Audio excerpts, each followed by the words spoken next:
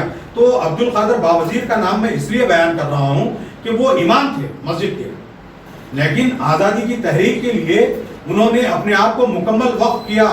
اور وہ اس طرح سے گاندھی کے ساتھ رہنے کے بعد بھی سیوا گرام میں مکمل 5 وقتہ نماز ادا کرتے تھے, مکمل 5 وقت اپنی نمازیں ادا کرتے تھے. اور اپنے جو شرح تھی, اپنی شرح متین جو تھی, اس کے اوپر مکمل طریقے سے قائم رہے. اور گاندھی نے اس بات کا اعتراف کیا. گاندھی جی پھر ہریجن اخبار میں ایک نوٹ لکھتے ہیں, جب ہندوستان آزاد ہوتا ہے تو اس وقت گاندھی جی نے اس بات کو بیان کیا کہ دیکھیے شری رام چندر جی اور کرشن چندر جی جو تھے, رام چندر جی اور کرشن چندر جی جو تھے, یہ لوگ یہ تاریخی ہستیاں نہیں ہیں, یہ مذہبی ہستیاں ہیں. لیکن تاریخی ہستیوں کے بارے میں کہوں گا کہ اگر یہاں کے حکمرانوں کو کسی سے کچھ حکومت چلانے کی تمیز سیکھنی ہے, ان کے طور طریقے سیکھنے ہیں, تو میں 2 لوگوں کا نام لوں گا. وہ ہے ابوبکر صدیق اور عمر فاروق. گاندھی نے یہ وسط تھی ان کے ذہن کی, یہ وسیع الذہن تھے. اور جو آدمی وسیع الذہن ہوتا ہے, تعصب کا شکار نہیں ہوتا, دنیا اس کو یاد رکھتی ہے اور اس کے پاس اچھائیاں پنپتی ہے. تو میں آپ کو یہ کہہ رہا تھا, اسی طرح سے ان کے بارے میں یوگیندر یادو بہت بڑے سوشلسٹ ہیں. ابھی بھی آپ یوٹیوب پہ مار کے دیکھیں, یوگیندر یادو کا بہت بڑا نام ہے. انہوں نے اپنے ایک آرٹیکل میں ایک تذکرہ کیا, انہوں نے لکھا کہ Gandhi was brought and taught by دادا عبداللہ ایز ہز سن. اپنے بیٹے کی طرح دادا عبداللہ نے نہ صرف گاندھی کو پڑھایا, ان کی تربیت کی, بلکہ ان کی کردار سازی اور ان کی قیادت کو پروان چڑھانے میں بھی ایک باپ کا کردار ادا کیا ہے. یوگندر یادو نے اس چیز کو کا اعتراف کیا ہے. اور ساتھ ہی ساتھ گاندھی بھی دادا عبداللہ کے بارے میں ایسے ہی الفاظ اپنی بایوگرافی میں لکھتے ہیں. تو پیارے بچوں, آپ لوگوں کو یہ تمام چیزوں کی وقفیت رکھنی ضروری ہے. مختار احمد حسرت موہانی